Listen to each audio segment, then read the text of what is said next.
নমস্কার, আমি তরুণ ঘোষ। বাংলাদেশি সরকার এবং নেতাদের সীমাহীন নির্লজ্জতার আর একটা নিদর্শন পাওয়া গেল। ভারত যে বাংলাদেশকে স্বাধীনতা এনে দিয়েছিল সেটা 71 সালে, সেটা ভুলে যান। ইতিহাস সবকিছু সবাই সবকিছু মনে রাখে না। নেক্সট যারা প্রজন্ম এসছে তারা ইতিহাসকে মনে রাখেনি, তারা আমাদের অবদান স্বীকার করে না, ছেড়ে দিন। এখনো ভারতবর্ষ বাংলাদেশকে খাইয়ে পরিয়ে বিদ্যুৎ দিয়ে রেখে দিয়েছে। তা সত্ত্বেও বাংলাদেশ ভারতবর্ষকে একেবারে গালাগালির ওপরে রেখে দিয়েছে। পুরো গালি তো দিন রাত গালি হচ্ছে, ওখান থেকে বাপান্ত করা হচ্ছে ভারতবর্ষের। আপামর একেবারে জনগণ তারা একেবারে ভারতের বিরুদ্ধে। খুব ভালো কথা। এবং নির্লজ্জতার সীমা আমি কোথায় ছাড়িয়েছে সেটা আমি আপনাদের বলছি।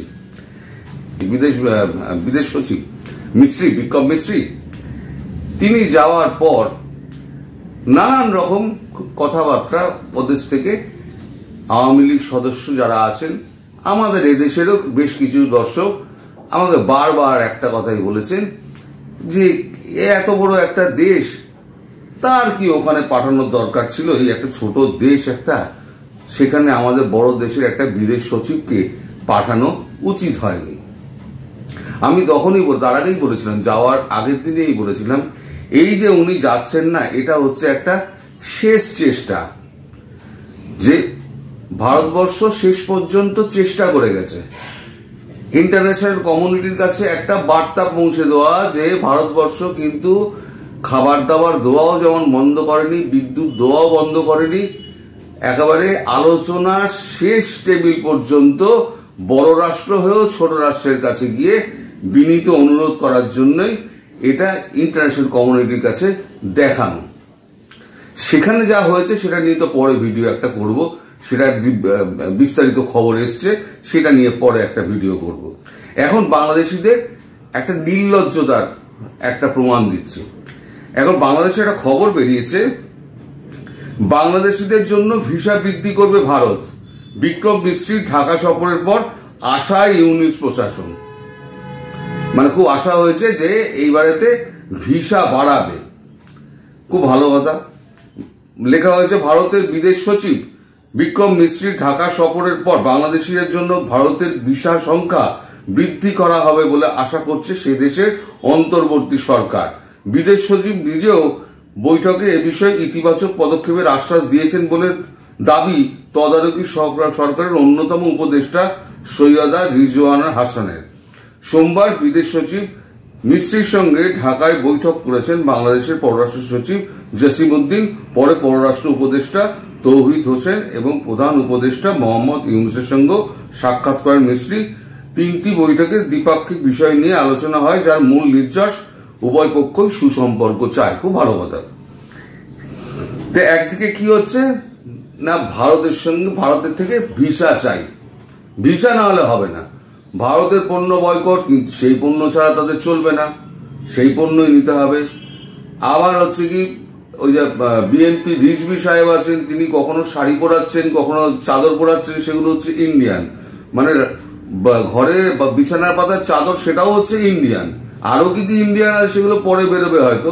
তো যাই হোক, আপাতত এই উনি পুড়িয়েছেন, আর দেশি কাপড় কিছু বিক্রি করছেন, আর বাকি যেটা পরে আছেন সেটাও হচ্ছে ইন্ডিয়ান কাপড়, সেটা দেখেই বোঝা যাচ্ছে। তো তারপরে কি হচ্ছে, এবার নির্লজ্জতা দেখুন। এইবারেতে ভারতের আগরতলা দখল করবে। আগরতলা দখল করার জন্য আজকে দুপুরবেলা 2000 গাড়ি 30-40 হাজার লোক নিয়ে আগরতলা দখল নিতে বাংলাদেশ থেকে আসছে বিশাল মিছিল। আগরতলা সীমান্তে এসে তারা ওখানে মিছিল করবে। ওখানে এবার হুঙ্কার দেওয়া হচ্ছে কি, কেউ চোখ তুললে উপড়ে নেব। ভারতকে হুঁশিয়ারি, বাংলাদেশকে পরমাণু বোমা দিয়ে সাহায্যের বার্তা এলো পাকিস্তানকে। এখন বড় মিয়া এখন ছোট মিয়ার পাশে দাঁড়িয়েছে। এখন ছোট মিয়া তাতে খুব খুশি। বড় মিয়ার তো হাতে কাঁটাটা বসিয়ে দিয়েছে, কাশ্মীর করে এই এত বছর ধরে ৭৪-৭৫ বছর ধরে লড়াই করে কাশ্মীরের 1 ইঞ্চি জমি নিতে পারেনি, কিন্তু নিজে বিক্রি হয়ে গেছে। এবার যে ছোটে মিয়া যেটা আছে, সেই ছোটে মিয়াকে এবারেতে বিক্রির দশা করার জন্য তারা এখন উঠে পড়ে লেগেছে। তা যাদের এইরকম ভাষ্য, ৩০-৪০ হাজার লোক নিয়ে তারা আগরতলা দখল করতে আসছে আর 2000 গাড়ি নিয়ে, এর মধ্যে আবার রিক্সা টিক্সাও আছে। তো যাই হোক, তারা আবার ভিসার আবেদন করবে, তাদেরকে ভিসা দিতে হবে। আবার চোখ রাঙিয়ে বলা হচ্ছে কেউ চোখ তুলে তাকালে চোখ উবড়ে নেব। তা এর থেকে নির্লজ্জতার আর কি বিশেষণ আপনি জুড়তে পারেন? নির্লজ্জতার তো শেষ সীমানায় পৌঁছে গেছে। এবার আসি একটা দ্বিতীয় প্রসঙ্গে, সেটা হচ্ছে বাংলাদেশ অনেকগুলো অনুরোধ করেছে, তার মধ্যে একটা অনুরোধ রয়েছে, সেটা হচ্ছে হাসিনাকে বলা হোক তিনি যেন রাজনৈতিক বক্তব্য না দেন। তার ভারত একটা যেন অনুরোধ করে, রাজনৈতিক বক্তব্য না দেওয়ার জন্য হাসিনাকে অনুরোধ করেন। ভারত কি সেই কথা বলবে হাসিনাকে? কখনোই বলবে না। কারণ ভারত জানে খুব ভালো করে, জয়শঙ্করজি আগেই বলে এসেছেন, আপনি যেরকম পারেন আপনি বলে যান। কারণ হাসিনার বক্তব্য ওদেরকে অতিষ্ঠ করে তুলছে। হাসিনার প্রত্যেকটা কথা ওদের গায়ে কাঁটার মতো বিঁধছে। ওরা অস্বস্তিতে পড়ছে সরকার এবং শাসক দল এবং শাসকের সঙ্গে যে বিএনপি আছে, তারপর জামাত আছে, বিএনপি জামাত সহ যে বিভিন্ন দলগুলো রয়েছে, হিজবুত তাহরিরও তার মধ্যে রয়েছে, যে একেবারে মানে যেটা হচ্ছে আপনার এই উগ্রপন্থী সংগঠন, তারা সবাই একটুখানি হাসিনার নামে তো একে ভীত, তারপরে হাসিনার যে বক্তব্যগুলো সেখানে গিয়ে পৌঁছচ্ছে, বিভিন্ন মহলে গিয়ে পৌঁছচ্ছে, সেটা আরো অস্বস্তি বাড়িয়ে দিয়েছে। ফলে যেটা অস্বস্তি বাংলাদেশের বাড়াচ্ছে, ভারত কেন বারণ করতে যাবে? ভারত আবার বলবে কি, আপনি ভারত তো আর সামনে কিছু বলবে না, পেছন দিয়ে বলবে যে আপনি আপনার মতো বক্তব্য চালিয়ে যান। আর যা করার তো ভারতবর্ষ তা করার যা করার করছে, সেগুলো নিয়ে পরে বিস্তারিত আমি খবরাখবর দেব। একটু খবর পাওয়া বাকি আছে যে কি কি হচ্ছে না হচ্ছে।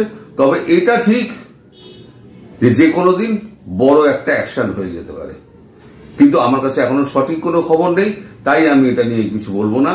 তবে আমি একটা ছোট ভিডিও করলাম শুধু বাংলাদেশি নেতা এবং সরকারদের নির্লজ্জতার একটা প্রমাণ দেওয়ার জন্য।